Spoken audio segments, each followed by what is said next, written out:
अभी हम लोग जो चर्चा करने जा रहे हैं उसमें मैं सबसे पहले जिगर जोशी साहब से इसलिए कर रहा हूं कि ग्राउंड रियलिटी अभी भी क्लैरिटी नहीं है, क्योंकि वो जो जितने आपके यहां से हम लोग भाषण सुन रहे हैं या जो रिपोर्ट हो रहे हैं, उसमें एक सूत्री कार्यक्रम, चाहे वो मोदी जी हो, चाहे वो अमित शाह हो, चाहे वो नड्डा जी हो, चाहे हेमंत बिस्व शर्मा हो, जो बीजेपी की जो टॉप लीडरशिप है, उसको राहुल गांधी एक मिले हुए हैं जिनको सब लोग मिलकर राहुल गांधी को कोस रहे हैं। तो अभी भी, क्योंकि अरविंद केजरीवाल को वो इस समय नहीं कोसा जा रहा है, इस समय केवल राहुल गांधी। तो क्या राइवल नंबर वन या विपक्षी नंबर वन इस समय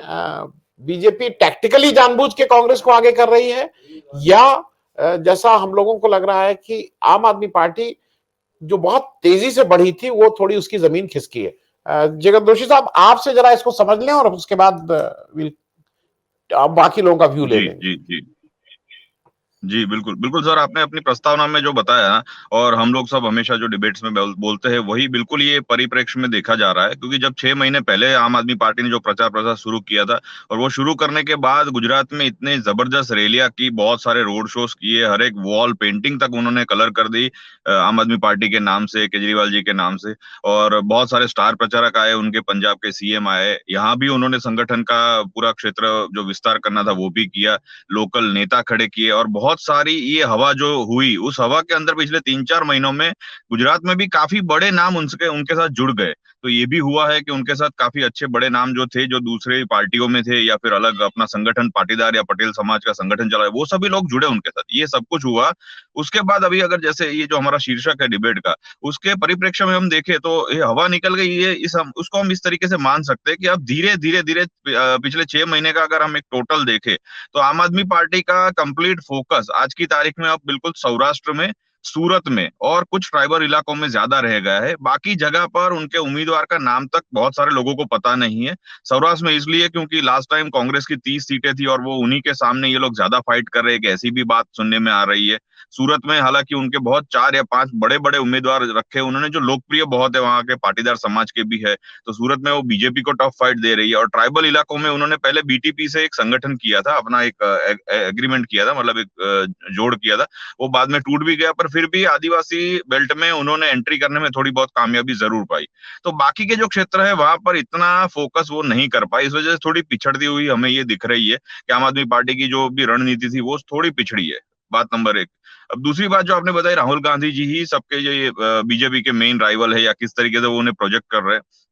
इसके पीछे मेरे ख्याल से दो थियरी चल रही है अभी जो हम यहाँ पे सुन रहे हैं उसमें। पहली थियरी ये है कि बीजेपी आम आदमी पार्टी को पहले दिन से ही किसी भी तरीके से मीडिया में या कहीं पर भी वो उनकी बात रखते ही नहीं थे। पिछले 1-1.5 महीने या 2 महीने से उनको इतना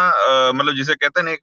एक ऐसा हो गया कि बीजेपी को भी उनका उल्लेख करना जरूरी होगा, क्योंकि उनका प्रचार प्रसार इतना था आम आदमी पार्टी का, वरना बीजेपी उनका उल्लेख भी नहीं करती थी, ना मीडिया डिबेट्स में वो रहते थे आम आदमी पार्टी के कोई भी लोग। तो बीजेपी का हमेशा मेन टारगेट कांग्रेस ही रही है। और ये दिखाने के पीछे कारण शायद शायद ये भी हो सकता है कि जो हमेशा हम 27 सालों की ये जो पूरी राजनीतिक सफर है बीजेपी और कांग्रेस की, उसमें अगर हम देखें तो एक बात बहुत स्पष्ट रूप से बहुत सारे लोग बोलते हैं, हम लोग जो डिबेट करते हैं उसके अलावा भी, कि कांग्रेस के जो लीडर थे they are somehow manageable.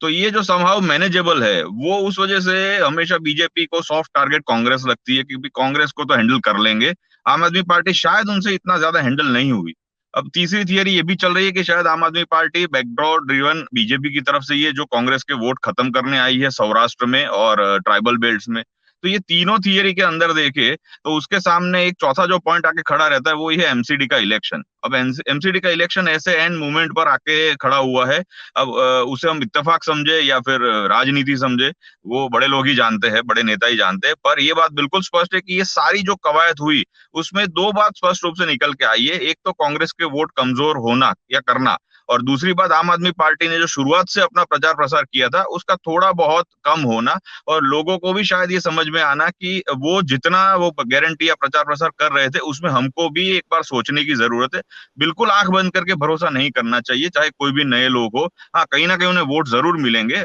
Negativity नहीं है, पर फिर भी अब लोग शायद पिछले 6 महीने का जो एक पीक पॉइंट उनका था वो मेरे ख्याल से इलेक्शन के 1 महीने या 15 दिन पहले आ गया। ये मैं बिल्कुल मान रहा हूँ कि एक पीक पॉइंट आ गया। अब उससे आगे वो शायद कुछ ज्यादा मेरे ख्याल से अब कुछ नया आए आने वाले एक हफ्ते में, ऐसा कहीं नहीं दिख रहा।